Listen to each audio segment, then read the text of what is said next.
La réaction par rapport à la note de presse, c'est un moyen de communication, donc il est un peu mitigé et c'est un peu ordinaire. Mais cela indique aussi qu'il y a un travail qui est en gestation, qui est en cheminement, qui est en germination et qui est au niveau donc des organes onusiens. Faut savoir que cette note de presse vient aussi d'un porte-parole d'un département des Nations Unies. Ce n'est pas le secrétaire général des Nations Unies lui-même. Donc ça serait intéressant d'arriver à ce point.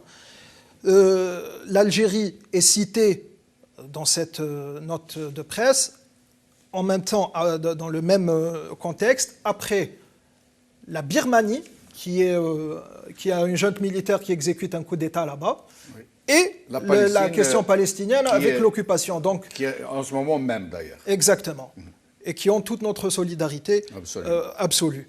Donc, l'Algérie ici, le régime algérien est cité entre une junte militaire qui exécute un putsch et des territoires occupés. Cela donne un peu l'aperçu du statut de ce régime militaire. Maintenant, sur les termes eux-mêmes, bien sûr, c'est à encourager, sauf que on espère qu'il y ait des termes plus audacieux, qu'il y ait plus d'audace et plus de condamnation. Parce que moi, déjà, dans ce communiqué, ce qui m'a désolé, c'est l'absence du terme condamnation. C'est un terme clé dans le glossaire des Nations Unies. Peut-être parce que le Haut Commissariat n'est pas habilité à condamner. Il ne l'est pas, et surtout que c'est juste une note de presse et non pas un rapport. Oui. Donc il y a eu des termes intéressants, comme l'arbitraire, comme l'instrumentalisation judiciaire. Ça, ce sont des termes très forts. Festin pacifique, c'est très intéressant. Oui. Sauf qu'il y a aussi des atténuations. Parce que quand on parle des sévices sexuels, de la torture par les sévices, c'est un peu atténué, on la rapporte au second degré, et c'est un discours indirect, alors que pour nous, on les voit, ce sont des faits. Il y a des témoignages, il y a des enregistrements, et il y a de l'archivage là-dessus. Donc on souhaite qu'il y ait moins de faits atténués, plus de faits accentués. Et bien sûr, je suppose qu'il y aura un rapport suite à cela. Et c'est là où on veut qu'il y ait vraiment, on souhaiterait qu'il y ait les termes clairs. Parce que ici,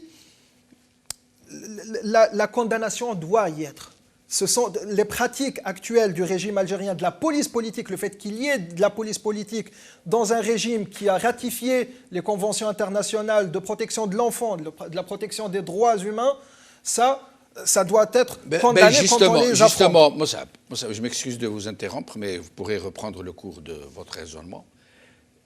Comment ce régime, qui est signataire, volontaire et enthousiaste de traités, de conventions bilatérales, de conventions générales, comment peut-il violer ses propres traités et conventions qu'il a lui-même signés et puis venir crier à l'ingérence étrangère?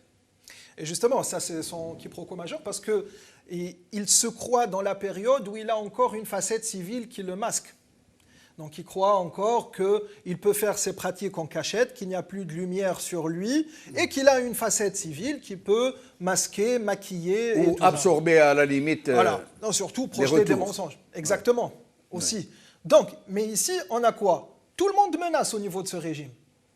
Chengreha menace, Bencheikh menace, le ministre de l'Intérieur menace. Ce qui fait que la face sauvage du régime, elle est très claire, mais lui, il ne se rend pas compte.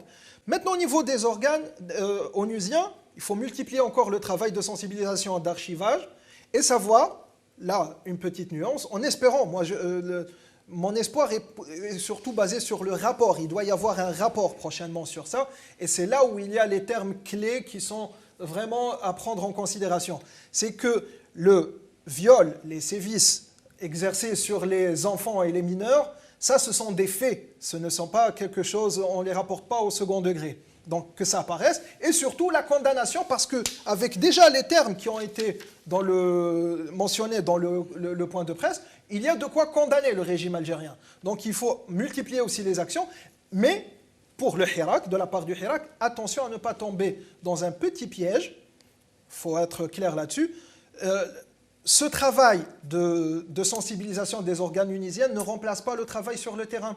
Parce que j'entends certains charlatans juristes qui essayent de dire que c'est le travail, abstraction faite du terrain. Non, non, c'est pas ça. C'est exactement le travail de pression, d'escalade sur le terrain et d'escalade pacifique qui va sensibiliser encore plus. Donc le terrain prime sur ça. Absolument. Ceci dit, la diplomatie du régime, non pas de l'Algérie, du régime, elle est en échec. Tout ce qu'elle travaille, elle est en échec. Elle veut passer ses élections. Pourquoi? C'est pour plaire à l'international. Or, l'ONU, c'est un organe international. Donc, quand on le démasque, ça veut dire que les élections qu'ils essayent d'entreprendre coûte que coûte, en passant par la force, elles tombent à l'eau, parce que ça n'a aucun sens de faire des élections alors même qu'on est accusé, qu'on nous désigne comme quelqu'un qui fait des dépassements à l'égard des droits de l'homme. Oui. Donc cela met le régime à mal, il est fragilisé sensiblement. On a des échos même au niveau de la diplomatie algérienne qui sont vraiment fragilisés. Il faut continuer, mais on espère encore plus et on s'attend à encore plus. Une fois les conventions signées, elles sont obligatoires. Elles obligent l'État à les respecter. On s'engage. Mais bien sûr. Et on accepte dans les mêmes conventions qu'on nous rappelle à l'ordre. Mais bien sûr. Ce n'est pas de l'ingérence. Même d'être sanctionné.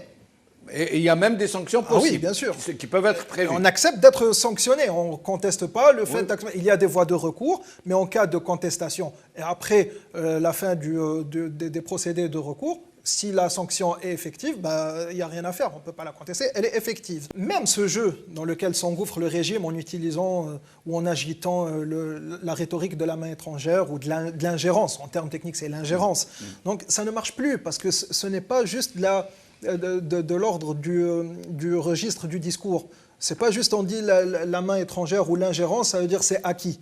Non, parce que le régime maintenant, et surtout à travers le travail des médias et des réseaux sociaux, tout le monde sait c'est quoi une ingérence. Tout le monde sait aussi, même au niveau populaire, et c'est ça qui dérange aussi le régime, c'est que quand on va à la Commission européenne, c'est pas comme on va demander le secours de l'Union européenne. Donc ce n'est pas de l'ingérence. Le régime, quand il brandit l'excuse de l'ingérence, en fait, il est en train de donner un coup de sabre dans l'eau. Ça ne marche pas. Et puis, c'est pour ça que je souhaiterais qu'il y ait beaucoup plus d'engagement et de décisions fortes, de termes forts dans les rapports des Nations Unies, parce que ici, dans ce point de presse, et je souhaite que ça ne sera pas le cas dans un futur rapport, le terme répression, ils l'ont très atténué, alors que, par exemple, on ne le voit même pas, il n'y a pas de terme répression, il est atténué. Donc, ils ont utilisé force excessive. Ce que je veux dire, ça, c'est un outil de communication, ce n'est pas le terme onusien. Oui. Moi, je m'attends à ce qu'il y ait un rapport avec les termes onusiens essentiels et clés. Mais c'est peut-être à un autre niveau que le Haut Commissariat, dans ce cas. Ah oui, bien sûr. Peut-être c'est à un niveau de la plénière ou je ne sais pas. Même au niveau du Haut Commissariat, il peut y avoir ça. Il peut y avoir. Parce que le terme répression, c'est un mot-clé. Oui. Il doit y avoir. Il parle par exemple d'arrestations arbitraires. Là, ça, c'est très intéressant. Ça, c'est très intéressant. Ça, c'est les arrestations arbitraires, c'est clé. Donc ça, c'est quelque chose de fondamental et c'est très intéressant. Mais pour la répression, on a le cas de Walid Naqish, on a eu ces témoignages, il peut y avoir une enquête. On demande au régime de faire des enquêtes. C'est intéressant, mais il faut qu'elle aboutisse. Le cas de Yasser Rouib, le témoignage de son père, il est traumatisant. Excusez-moi, on lui a littéralement uriné dessus. Oui. Ça relève du pathos. Oui. Ça, c'est condamnable et c'est au-delà de la répression, c'est de la torture sur un jeune. Ok, peut-être qu'il n'est plus mineur ou peut-être qu'il est encore, mais ça se pratique pas, c'est condamnable. Le cas de Tajadid, quand même. Oui. Donc, ce qu'on dit, le travail, il est en train de se faire. Et ça va se faire par effet de boule de neige. Il n'y a pas de condamnation ou de réaction qui va tomber comme ça d'un coup. Ça va faire effet de boule de neige. C'est intéressant, mais autant que Hirak tel qu'il est, autant que révolution telle qu'elle est, et autant que réaction, parce que aussi la dérive sécuritaire, elle vire encore plus au terrorisme d'État. Donc il faut qu'elle soit plus condamnable, et on souhaite qu'il y ait les termes les plus fermes. On menace les manifestants qui touchent aux urnes de 20 ans de prison, alors que même ici, dans les pays occidentaux, le pire criminel de l'ordre pénal n'écope pas de 20 ans de prison. Parce que les fraudeurs, à leurs yeux, n'ont pas l'apparence d'un fraudeur. C'est quelqu'un qui est en train d'assurer la pérennité du régime. Pour revenir juste à ce détail de la déclaration, de déclarer, en fait, si on la résume vraiment de manière à tirer la substance. Oui. On a la police politique, parce que derrière la DGSN, c'est aussi la police politique, qui demande au Hirak de lui faciliter son travail à elle, la police politique, en se transformant en indique pour s'auto-balancer au pied de la police politique. C'est incroyable. Et ce qui est quand même, Pour moi, cela indique quelque chose quand même. C'est que ces services de police politique, et non pas d'intelligence ou des mukhabarat, ça c'est la police politique, j'ai l'impression qu'ils sont vraiment affaiblis à un point où ils ne peuvent plus assumer le travail de répression, parce qu'ils font un travail d'infantilisme en même temps. Quand on voit comment ils agissent opérationnellement, c'est les captures d'écran, ils essayent de choper les étudiants pour déverrouiller leur téléphone portable. Ce n'est pas un travail d'intelligence. Le dahdouhisme, c'est le comble. Donc, c'est de la fatigue. C'est vraiment un état d'effritement à l'intérieur de la police politique. C'est pour ça, on a vu, tout ça vient quand ?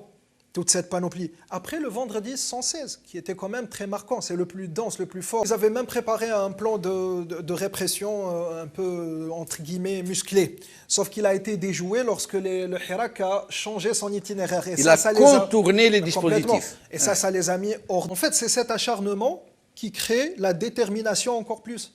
C'est ça qu'ils n'arrivent pas à percevoir, parce qu'on voit même les détenus qui sortent de prison, directement, les premiers mots, c'est Madani à Machi Askari, et on ne va pas s'arrêter. Quand maintenant, depuis la reprise, faites ce que vous avez à faire, nous on ne s'arrête pas. Maranesh Habsin. Donc ça, ils n'arrivent pas à le comprendre, mais surtout même sur la gestion sécuritaire. Quand ils adoptent le tout sécuritaire et l'arbitraire, parce que même, j'ouvre une parenthèse rapide, les images des policiers qui étaient en train de tabasser un homme d'un certain âge, avec une mimique faciale acharnée, avec la dent qui mord dans la langue. Ça, c'est une preuve, d'ailleurs, qu'il faut compiler comme toutes les autres preuves et vidéos pour les procédés onusiens, pour les rapports. Parce que ça, qu'est-ce que ça veut dire? Ça veut dire qu'il n'est pas en train d'agir professionnellement selon ce que dit le procédé de sécurité, mais qu'il est en train de s'impliquer de manière personnelle, et là c'est condamnable. C'est-à-dire que la police ici ne travaille pas pour la sécurité du citoyen, pour la sécurité. Regardez comment il maltraite ce vieux monsieur. Voilà, surtout cette expression, elle est très intéressante et elle doit figurer. Oui, allez-y. Elle doit figurer justement dans des dossiers qui peuvent aller jusqu'aux Nations Unies pour le condamner, parce que c'est une preuve très tangible, très concrète. C'est un fait que la police travaille pour la sécurité d'un régime, d'une junte militaire, et non pas pour la sécurité du citoyen. Donc je ferme cette parenthèse. La répression en tant que telle, elle est violente, elle est excessive. Mais quand on voit la manière, le procédé de faire, elle est dosée. Ce n'est pas tout le monde qui obéit, c'est quelques-uns qui s'acharnent, et qu'elle est très limitée, c'est-à-dire elle ne va pas dans ce qu'on a pu voir ailleurs dans des pays autres que l'Algérie. Donc ils exigent un dosage dans la répression.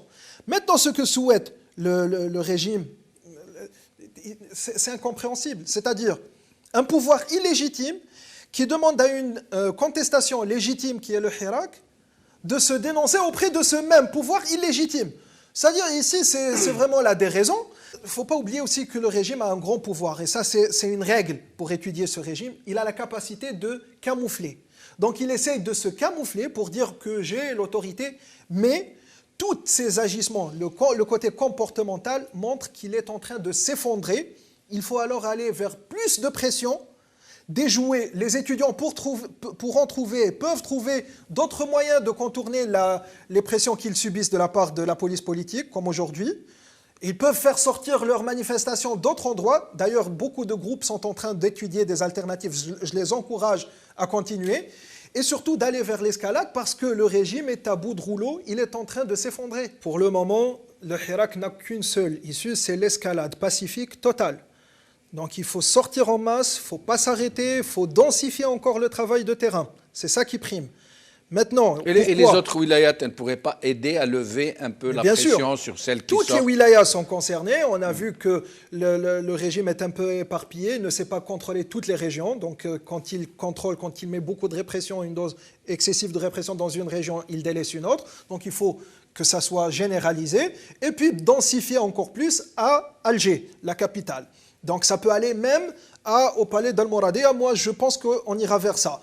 Maintenant, aussi, il faut savoir que ça, ce n'est pas un luxe qu'on demande, mais c'est la nécessité de l'instant, parce que le problème politique y est, mais il y a aussi le problème social et il y a aussi le problème économique. Tebboune disait que les caisses avaient un excédent de 50 milliards, on vient de voir les chiffres catastrophiques, on a 30 milliards de dollars de déficit pour l'année en cours, c'est-à-dire ces 6 mois, ils n'ont pas de quoi financer ces 6 mois à venir, sans parler de l'année à venir. Donc comment ils vont faire leur loi de finances pour 2022?